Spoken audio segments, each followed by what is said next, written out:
part 21. We're starting in chapter 7.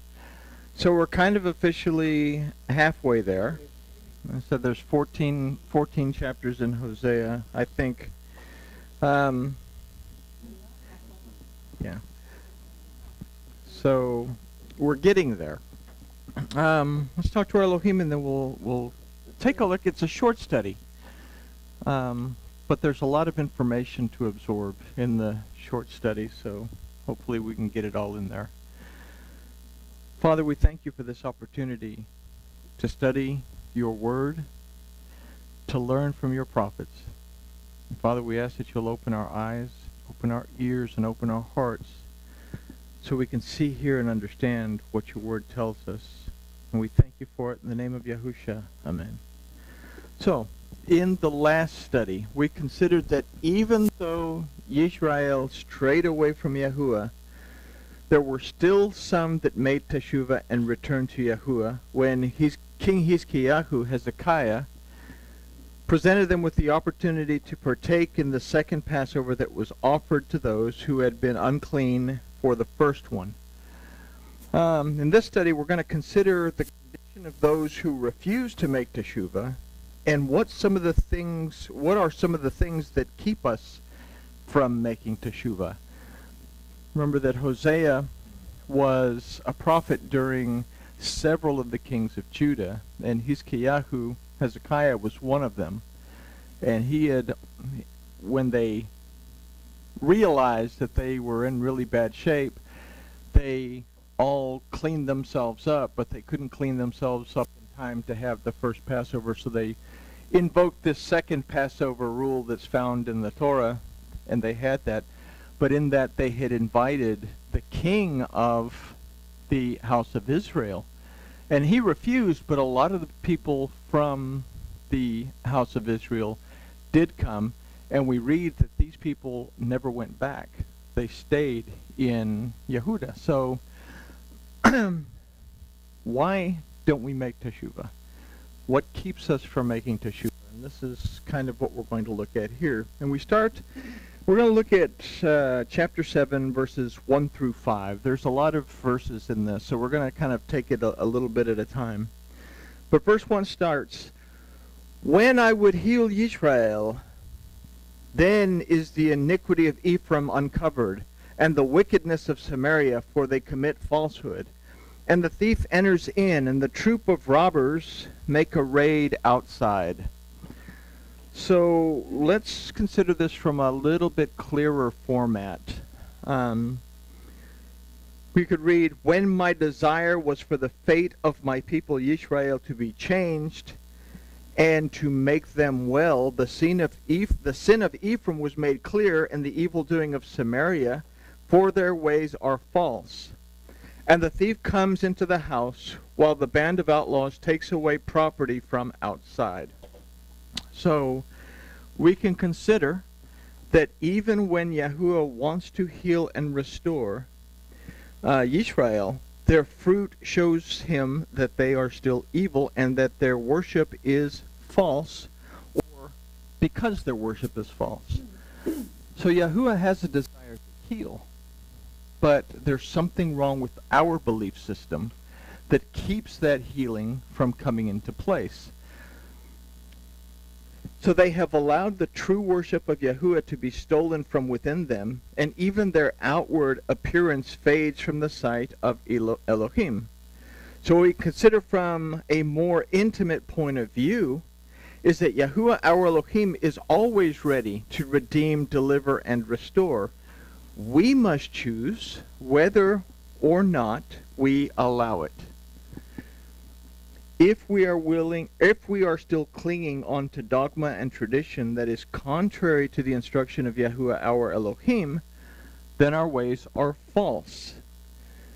We have allowed a thief into our house, and we've allowed the deception and the enticements of the Satan to deceive us, just as Isha was deceived in the garden. And we made an analogy I think last time, as to what was the sin of the Adam. And the sin of the Adam wasn't so much that they ate from the fruit is that they failed to recognize that they had transgressed the word of Elohim, and they failed to admit it, and then they failed to make teshuvah. But the beginning of that transgression started with a false representation of what the Torah said.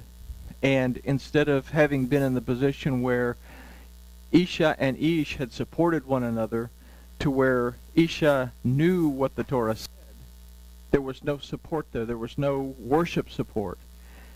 And because there's no worship support, because there's no study and prayer, then we're not quite sure what the instruction is. And this is why we get into trouble when we start going and reading the writings of Paul, or we read the writings of whoever, without having a firm foundation in where everything comes from in the first place. So we have to understand what the Torah says before we can begin to understand what the more deeper aspects are. So anyway,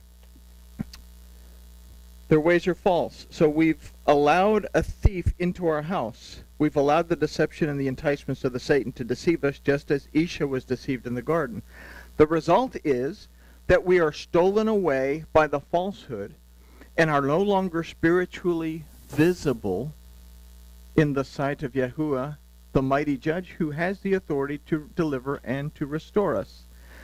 He has the desire. We push him away through false worship and belief. Now, the house of Israel should have known better. They knew what the true worship of Yahuwah Elohim was. They had been involved in the true worship of Yahuwah Elohim. But when the kingdom split, they decided that they didn't want to have anything to do with it, so they formed a new system of worship. And in this, we have to ask a very serious question, because we're confronted with this on a regular basis.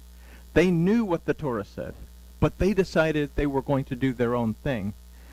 And when we do that, we have to ask a question very seriously, other than, do I believe that Yahuwah Elohim exists? But do I take his word serious enough that I want to apply it according to what it says, as opposed to making changes just for convenience sake or because I don't like something about it? Does that make sense? Okay. So, all of this is confirmed further in verse 2. And let them not say to their heart, I remember all their wickedness. Now their own doings have beset them about. They are before my face. So let's first consider the phrase, now their own doings have beset them about. They are before my face. The concept of not being before the face of Yahuwah illustrates not being in his presence. The word panei that's used for face can also mean presence. The word for they are before is chayu, that comes from the root chaya, that means to exist. So if we consider that when we are living according to a false dogma or tradition, and we are surrounded by it, it affects every aspect of our existence. I'm not going to go too far out on a limb. Part of the plague study is getting a deeper understanding of Yahuwah Elohim. And we say, do I believe that Yahuwah Elohim exists?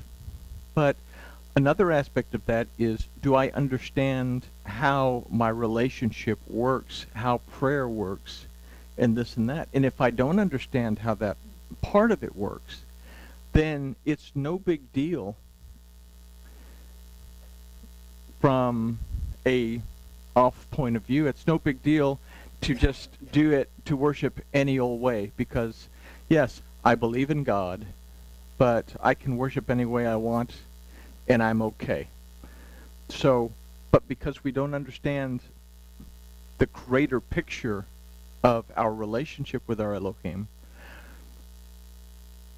certain aspects of worship can actually lead us in the opposite direction because we don't have a firm foundation of what that relationship actually means. So again, it takes us back to this idea of false dogma. A false belief can actually lead us away from Elohim and out of his presence. Does that make any sense? I want to make sure I wasn't talking in circles. I feel like I'm talking in circles. So, but it's just me. It's been one of those days. What we must recognize in this phrase is that this manner of being keeps us separated from Elohim. Wow, I just said that. If we understand this, then we can consider the first phrase, let them not say to their heart, I remember all their wickedness. So in the act of teshuvah, the remembrance of any wrongdoing is forgotten by Yahuwah, our Elohim. It's neutralized. When we make teshuvah, we turn around, we confess it before our Elohim, we turn away from it, and it's forgotten. It's neutralized. And we learn this in Chronicles, which is the go-to verse for this. Oops, did I knock it down again? I knocked it down again. Which says that if my people who will humble themselves and call upon my name, then I will hear them and I'll forgive them. So, in a sense, we start fresh. So, but with that in mind, it is not considered by him until we bring it up in our making teshuvah, where it is forgiven and no longer remembered. But we have a tendency to remember it, and if we can't let go of it, then we don't truly neutralize what it is, because forgiveness is not only from Yahuwah Elohim. We have to be able to forgive ourselves for a concept. So false belief is accepted and acted upon. Yahuwah separates himself from us, allowing us to figure it out on our own. Without teshuvah, it is not a matter of Yahuwah remembering the wrongdoing. He is absent from our lives because of it. It is not considered by him until we bring it up in our making teshuvah, where it is forgiven and no longer remembered. So, in this, I have to ask a question. Does Yahuwah sit there and ponder and just totally and completely get obsessed with the fact that I am in transgression?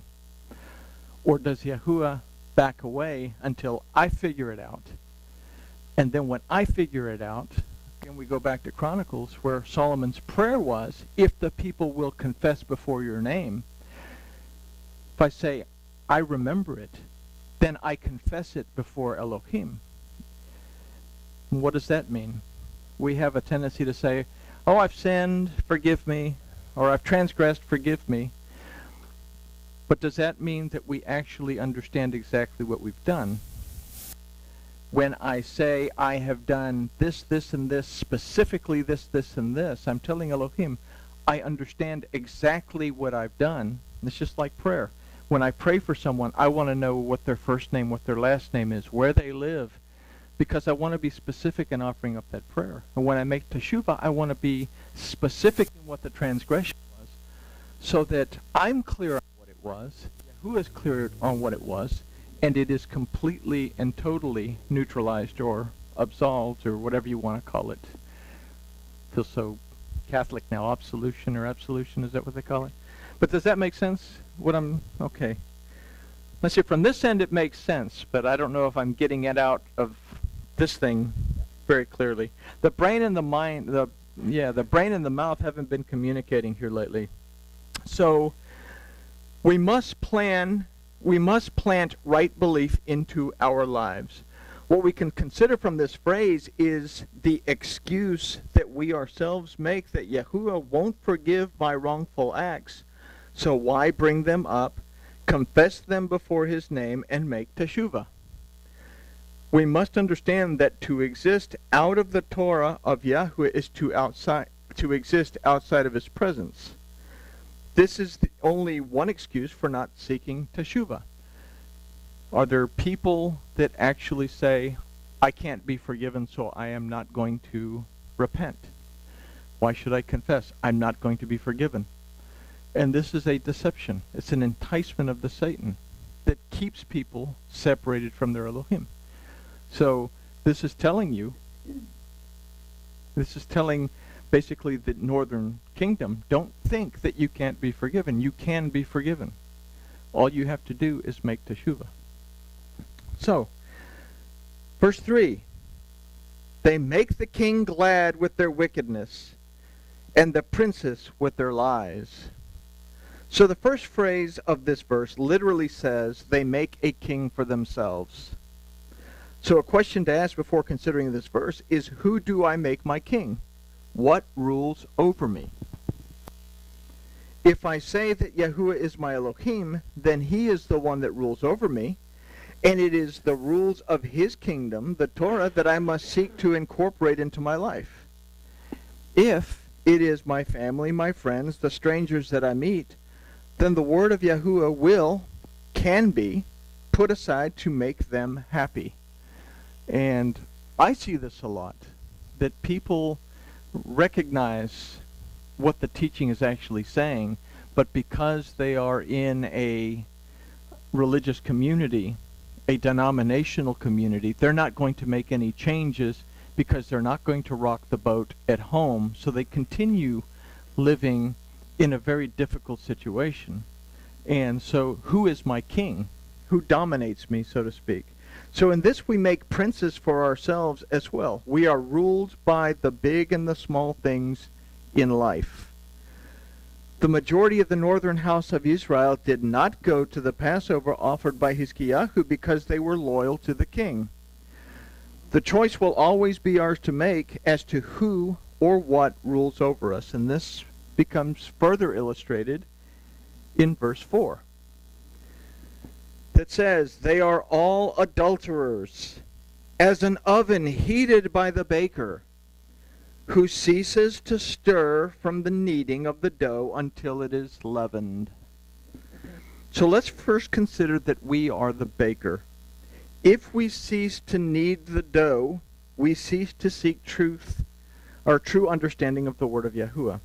The leaven sets into the dough. In other words, falsehood sets in. And once it's set in, well, there is no extracting the yeast out of the dough. So if we heat the oven, when we will not make the changes that teshuvah requires for us to be in agreement with and in unity with the Torah of Yahuwah Elohim, when we bake this bread, the yeast cannot be extracted once the bread is baked. Unless we seek to deconstruct the dough before we bake it, we will not be able to keep the yeast of falsehood from rising up within us so that we can no longer remove it once it is permanently baked into us.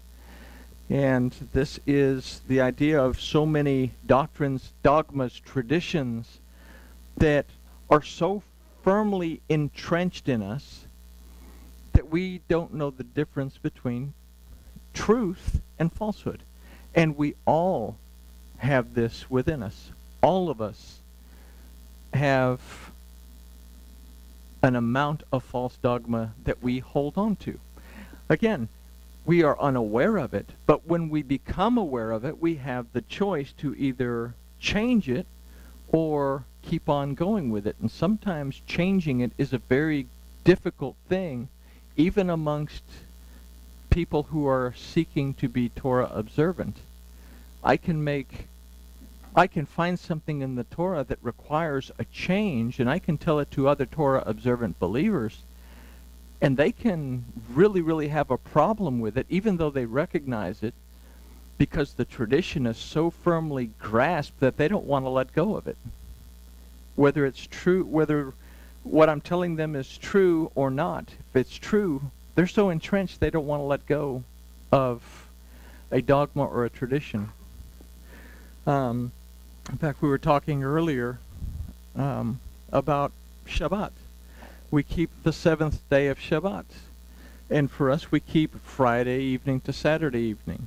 Even though Friday evening to Saturday evening is from the Hillel II calendar that was imposed after the son of Constantine, I can't ever pronounce his name, the son of Constantine banned banned the original method of finding the Sabbath, and he set in place that you had to go by their calendar, and it ended up being the Gregorian calendar, what we use now, with Monday, Tuesday, Wednesday, Thursday, Friday. Whereas now we keep Shabbat Friday to Saturday, but that's what we know, because we have no actual way of going all the way back in history to find out exactly what the true seventh day was. Are we wrong because we don't know what the actual seventh day is? Can we find the actual seventh day? Some people say yes, some people say no.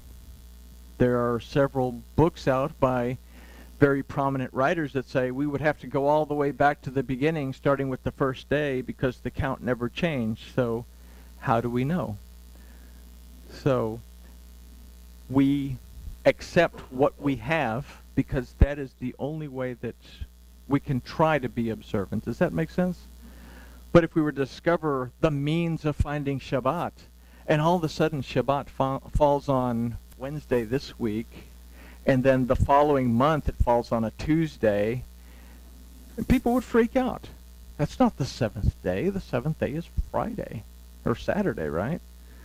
So anyway, so let's go back. So unless we seek to disconstruct the dough before we bake it, we will not keep the yeast of falsehood from rising up within us, so it can no longer be removed once it's permanently baked. We can dissolve the dough with water and start fresh. So how do we dissolve the dough with water? We have to go to the Word, we have to study it, and we have to allow the Spirit to actually guide us to find truth. So we can dissolve that dough and start over. But once the dough is baked, the leaven is set in place.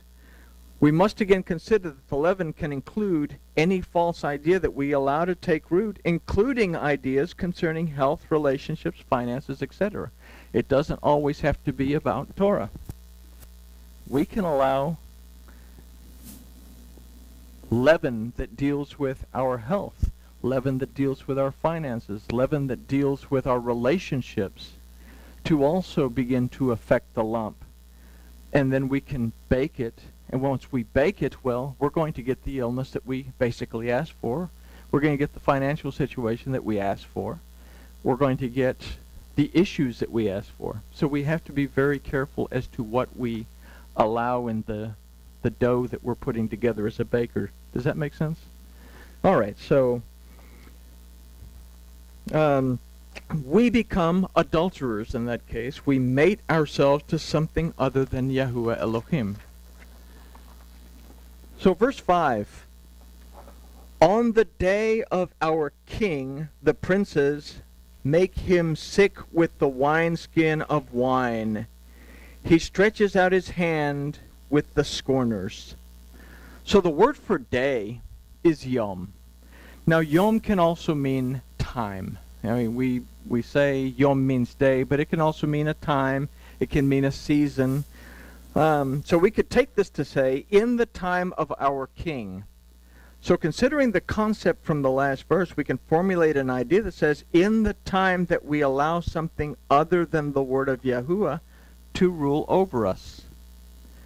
The word for princes is sarim, that can also mean something that has dominion. Again, something that rules over us. The word for sick in this case is hechelu, that also means to be weak. The word for wineskin is interesting. It's chamat, that comes from the root choma, that means a wall. Wine, we have considered, represents the Torah, but is also a representation of blood. So it can also be a representation of life itself. It can represent blessing. An idea that we can formulate from all of this is that in the time we allow something other than the word of Elohim to rule over us, we become dominated by the wall that separates us from the Torah and life, and in the process we become weak. In that process of time that we allow something else to dominate us, we become weak, and we allow a wall to come between us and our Elohim. What did we learn from the man who had been crippled for 38 years and he didn't get to the water because every time he got to the water somebody got in front of him? Well, in 38 we understood 30 to be a numerical value of Lamed that means teaching, guidance, instruction. And then we had the 8 that represented the Het, the wall, but it also means sin. So our desire to either get out from behind that wall and pay attention to the instruction and make our way to the pool, regardless of who's getting in the way, regardless of what comes up, we're making a way to get in there. Or we cannot make the time, like it says, within that time allow something else to dominate us. How do we build a relationship? How do we come to believe without a shadow of a doubt that Yahuwah Elohim does exist? How do we believe beyond a shadow of a doubt that Yahuwah Elohim really does take action in our lives, whether on our behalf or not on our behalf? If we don't spend time in the Word, if we don't spend time in prayer, then we become alienated. So it's a very important thing. Everything here, why did the house of Israel separate? Because it became very easy for them to say, we're going to do it our way, instead of paying attention to the Torah. So the result is a form of prideful arrogance, as relayed in the phrase, he stretches out his hand with scorners. The word used for stretches is mashak, that also means to draw in or to drag along. Now the hand represents one's own strength. The word for scorners is latzim, that also means arrogance. And the word that precedes latzim in this Hebrew is the et, that represents the word of Yahuwah. So we can formulate an idea of dragging along or drawing in a prideful arrogance through the word of Yahuwah to strengthen our hand. Say, how do we do that? How do we draw into our lives a prideful arrogance through the word of Yahuwah? How do we use the Torah to become prideful and arrogant?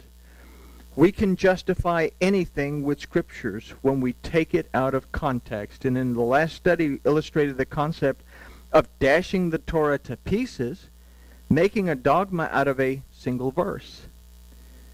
We can also make dogma out of our negative thoughts that are based on incomplete information. It is our pride and an illusion of strength that keeps us weak and unable to make teshuvah. And it is this that separates us from Yahuwah, our Elohim. I know I have to make teshuvah, but I'm not going to make teshuvah because if I make teshuvah, people are going to see that I'm wrong, and I can't have that.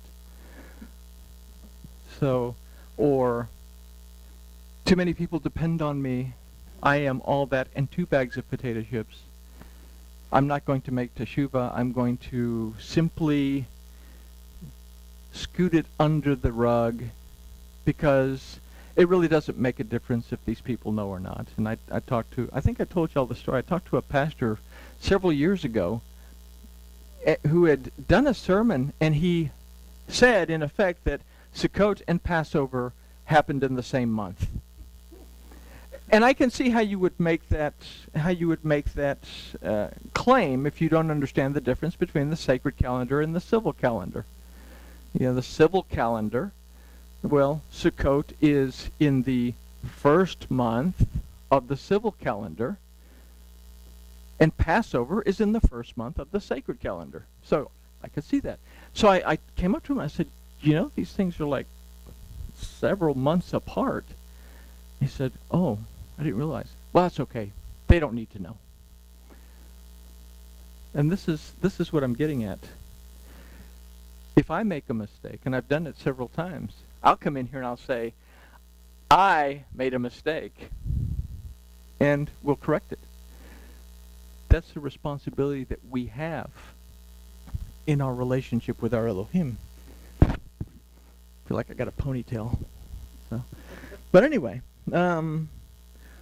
So we're going to continue basically this concept throughout chapter 7 because it does follow along, but there are so many aspects to it that I don't want to get them all confused in one lump sum. And if we tried to do all 16 verses, we'd be